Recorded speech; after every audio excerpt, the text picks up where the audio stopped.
para pensar, será que a intenção de Deus ao escrever o Apocalipse era nos causar medo? Mas eu quero plantar uma sementinha nos seus pensamentos, na sua mente, com apenas uma pergunta. Quem é o mais interessado em que você sinta medo ao ouvir falar a palavra Apocalipse e nem mesmo tenha vontade ou interesse de ler esse livro tão precioso?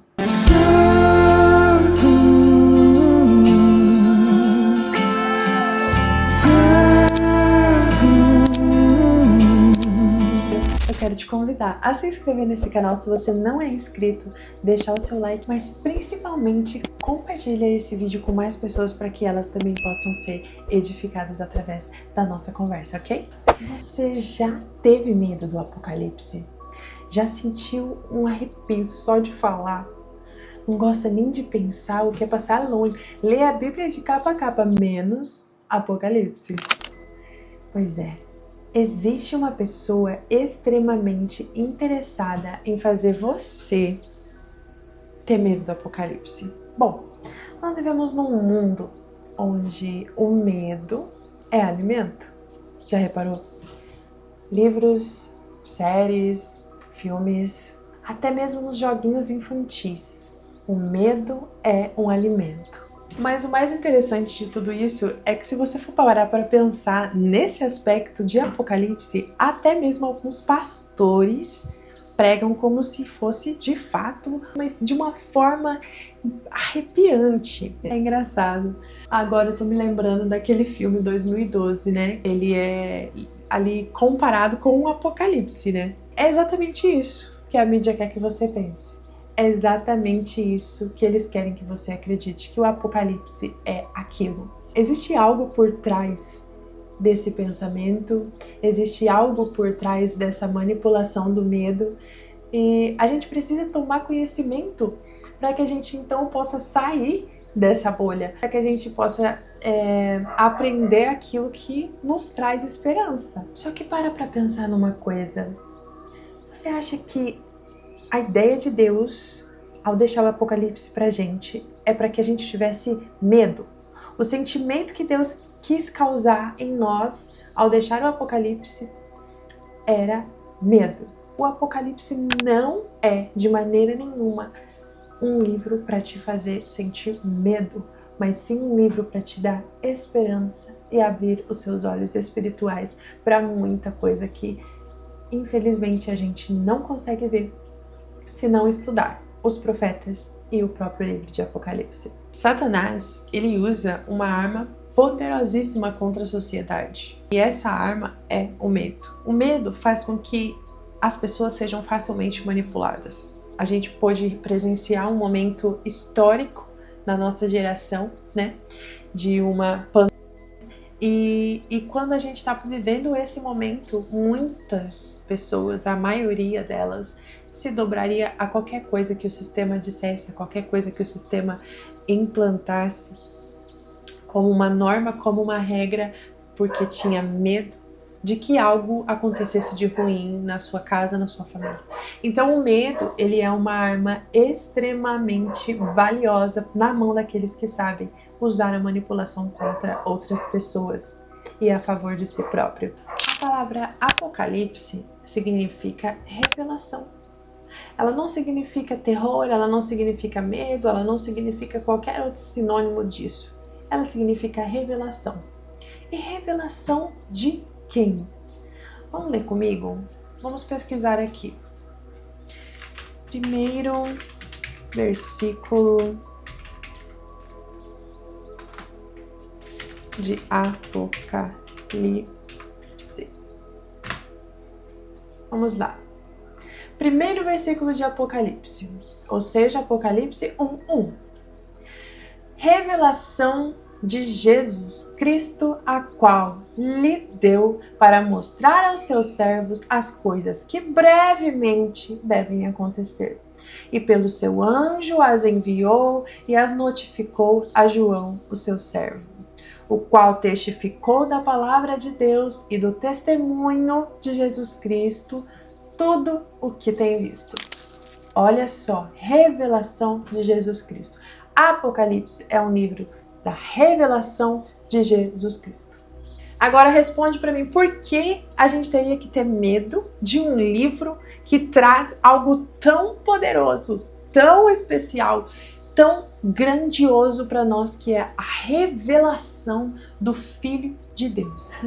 Agora se atenta para isso aqui, ó. Apocalipse é o desfecho de tudo que nós estamos vivendo hoje. Tudo que nós estamos vivendo hoje, tudo que todos os seres humanos viveram desde a época que Adão e Eva foi criado, o desfecho de tudo isso, o final da história está em Apocalipse. E eu vou te contar mais. É um final feliz. É um final feliz. Se você tem medo do Apocalipse, olha, pode ser que você esteja vivendo de maneira que não agrada o coração de Deus. Pode ser que você esteja vivendo na iniquidade, pode ser que você tenha dúvidas sobre a sua salvação, por exemplo. Mas para quem tem certeza da sua salvação em Cristo, já que não é por nosso merecimento, não é por nosso mérito, não é porque somos bons o suficiente, não é porque nada, não é por nós, é porque Ele nos deu essa salvação totalmente de graça. A única coisa que a gente precisa fazer é crer no Senhor Jesus Cristo. Se você crê em Jesus Cristo, então você está salvo. Você precisa olhar para o livro de Apocalipse como um livro de vitória. É o livro da vitória do crente, daquele que espera a volta de Jesus Cristo, daquele que anseia pela revelação de quem Jesus Cristo é. Não é isso que está escrito em Apocalipse 1:1? Perceba que João, ele escreveu o livro de Apocalipse num momento terrível da vida dele. Ele estava preso, isolado do mundo todo, sofrendo sozinho, e mesmo assim ele escreveu um livro sobre esperança. Ele escreveu um livro que fala sobre novos céus e nova terra, um trono de justiça, um reinado de paz e equidade, de glória. Ele escreveu sobre um Deus justo e poderoso. Ele escreveu sobre a nossa vitória, sobre o mal, sobre o inimigo. Por que nós devemos temer Apocalipse? Porque a gente tem a mania de achar que Mateus é mais importante que Apocalipse, que João é mais importante que Apocalipse, que Coríntios, que qualquer outro livro que esteja na Bíblia é mais importante que Apocalipse. Quando, na verdade, Apocalipse está dizendo revelação do Senhor Jesus Cristo. É a revelação de Cristo, de quem Cristo é, de quão glorioso vai ser quando Ele voltar. Apocalipse não fala sobre destruição, fala sobre restauração, fala sobre uma nova era, um novo tempo. Olha isso. E Deus enxugará dos olhos toda lágrima, e não haverá mais morte, nem pranto, nem dor. Isso parece para você uma mensagem de falta de esperança? Isso parece para você uma mensagem de terror? É claro que existem momentos durante a história onde nós vamos passar por uma grande tribulação. Mas, meus irmãos, quando vocês estudam o livro de Apocalipse, vocês vão ver que nesse momento onde nós estivermos passando a grande tribulação, o Senhor terá derramado sobre a igreja uma segunda porção do Espírito Santo, a qual a gente chama de chuva serôdia. Nós vamos estar tão cheios do Espírito Santo, porque, meus irmãos, a gente tem essa vontade e esse desejo, e a gente até canta, né, naquela música, que faz de novo, Senhor, como foi em Pentecostes, faz de novo, mas a realidade é que o nosso foco, ele está no lugar errado.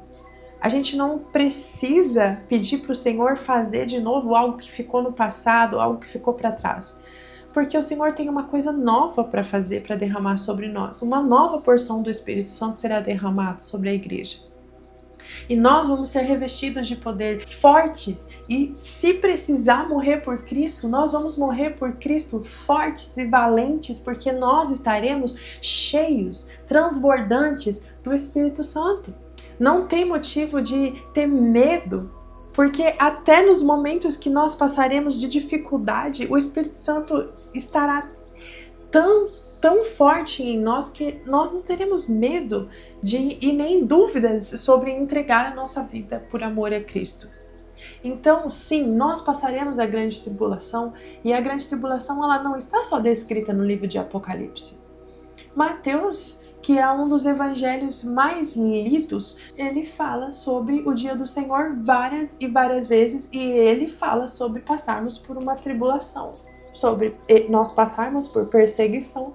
Então, a gente precisa abrir os nossos olhos e tirar da nossa mente essa imagem negativa que nós temos sobre o Apocalipse, porque o Apocalipse, de fato, ele é a nossa esperança. Eu achei muito legal, porque eu acompanho muito a Thamires Garcia, né? Uma cantora, uma adoradora, que é um exemplo de mulher para mim, é um exemplo de força, de fé, é um exemplo do poder de Deus. E ela fala, ela tem um testemunho muito lindo em relação a isso, porque ela fala: eu vivi 20 anos da minha vida com metade do Evangelho. E o quão poderoso é isso? Ela admitiu hoje que ela viveu há 20 anos da vida dela com metade do Evangelho. E hoje ela conhece o Evangelho do Reino. Eu acredito que ainda falta muito para ela conhecer, assim como falta muito para eu conhecer, assim como a gente vai morrer e a gente não vai saber tudo que precisa saber, a não ser que Jesus Cristo volte e a gente esteja aqui, em nome de Jesus, a gente vai estar aqui vivo para poder contemplar tudo isso que vai acontecer. É um desejo que eu tenho, é um desejo do meu coração. Poder estar aqui de pé, participando desse movimento, preparando o caminho para a volta do nosso Senhor Jesus Cristo, para a volta definitiva do nosso Senhor Jesus Cristo. E tem muita gente morrendo espiritualmente porque não vive a segunda parte do Evangelho, não vive o Evangelho do Reino, porque é disso que se trata o Evangelho do Reino. Quando Jesus veio pregar, ele pregava sobre o Evangelho do Reino, e é disso que se trata, é sobre o tempo do fim, é sobre o grandioso dia do Senhor. Sabe, o diabo, ele não tem poder para apagar o Apocalipse, para jogar de escanteio e fingir que não vai acontecer. Porque para ele, Apocalipse, de fato, para ele é uma história de terror. E aí, ele faz você, que é salvo, ter medo para que você não abra os olhos. Seja mais fácil de te enganar, seja mais fácil de te corromper. E assim ele ganha mais uma pessoa para ser um ministro dele. Infelizmente. Mas eu creio em nome de Jesus que nós estamos vivendo um tempo de avivar dentro do nosso coração esse despertar pelo reino do Senhor. Satanás, ele pode te travar com medo. Ele pode colocar na tua cabeça um pensamento assim: eu não vou nem abrir esse livro.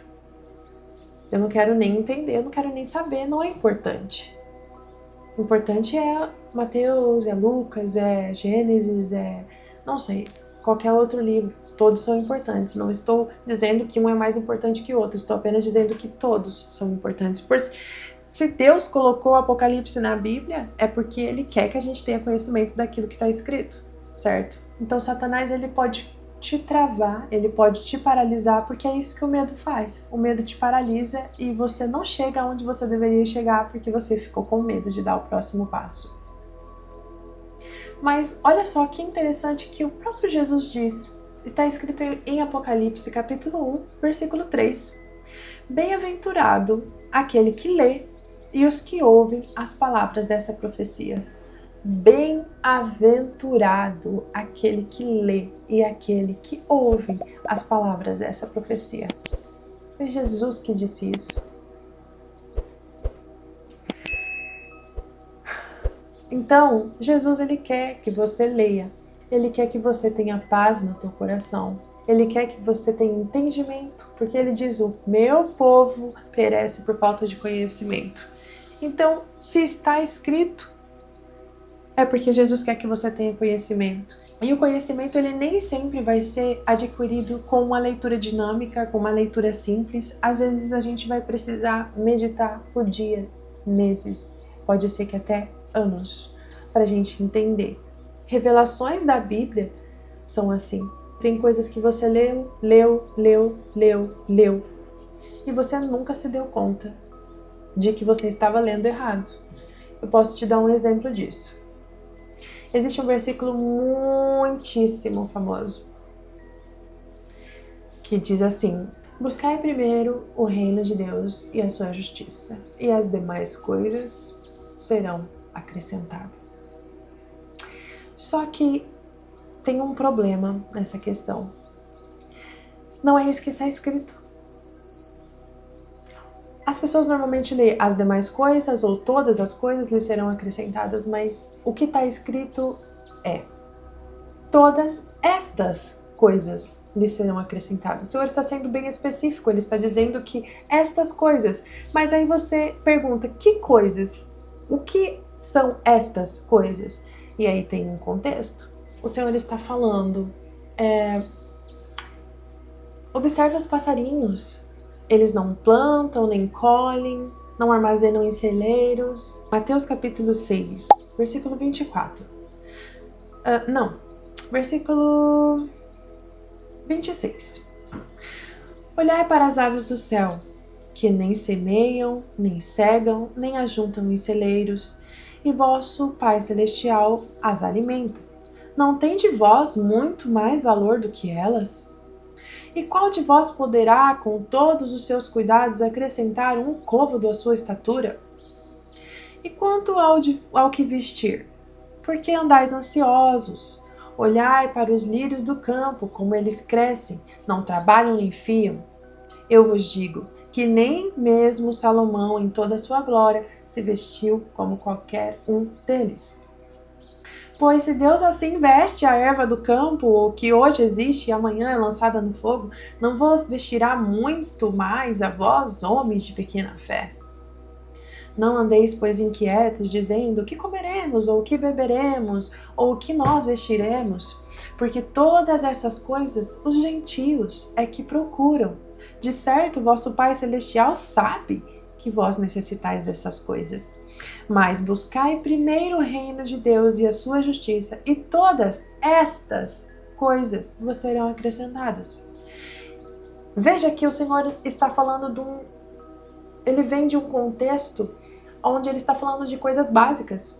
Então, muitos pastores, muitas igrejas aí neopentecostais que pregam sobre prosperidade e afins, vão usar isso como algo distorcido, mas você agora tem o entendimento, porque você está sendo liberto a partir desse momento, desse entendimento. Então, quando o Senhor fala, buscar primeiro o reino dos céus e todas estas coisas lhe serão acrescentadas, o Senhor está falando de coisas básicas do dia a dia, pois existe um versículo que diz: eu nunca vi o justo desamparado, e nem a tua descendência mendigar um pão. É disso que Jesus está falando. Ele está falando que quando você é fiel ao Senhor, Ele não vai deixar você passar necessidade, não vai passar fome. Por quê? Porque o Senhor proverá. Ele é um Deus que Ele cuida dos seus filhos, mas Ele não está te prometendo todas as coisas.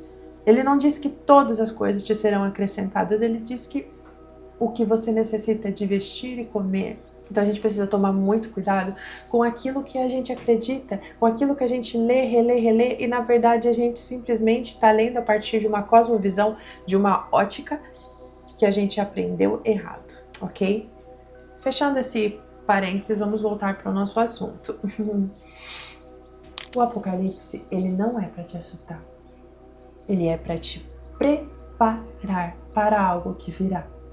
E sabe, o que é mais lindo de tudo isso é que no último versículo, João escreve assim: ora vem, Senhor Jesus. O primeiro versículo diz: esta é a revelação de Cristo Jesus. E o último versículo diz: ora vem, Senhor Jesus. Maranata, Maranata. A partir de agora, você sabe que o Apocalipse é uma mensagem de esperança para nós que somos cristãos, para nós que somos salvos, para nós que vivemos uma vida com o Senhor, uma vida cheia de esperança. E se você gostou desse vídeo, compartilha com mais pessoas para que outras pessoas também possam abrir os olhos para esse momento tão importante da história do cristianismo que nós estamos vivendo. Conta para ela que o Apocalipse não é o fim do mundo, mas apenas o começo da história, o começo da eternidade para os filhos de Deus. Um grande beijo no coração e tchau, tchau!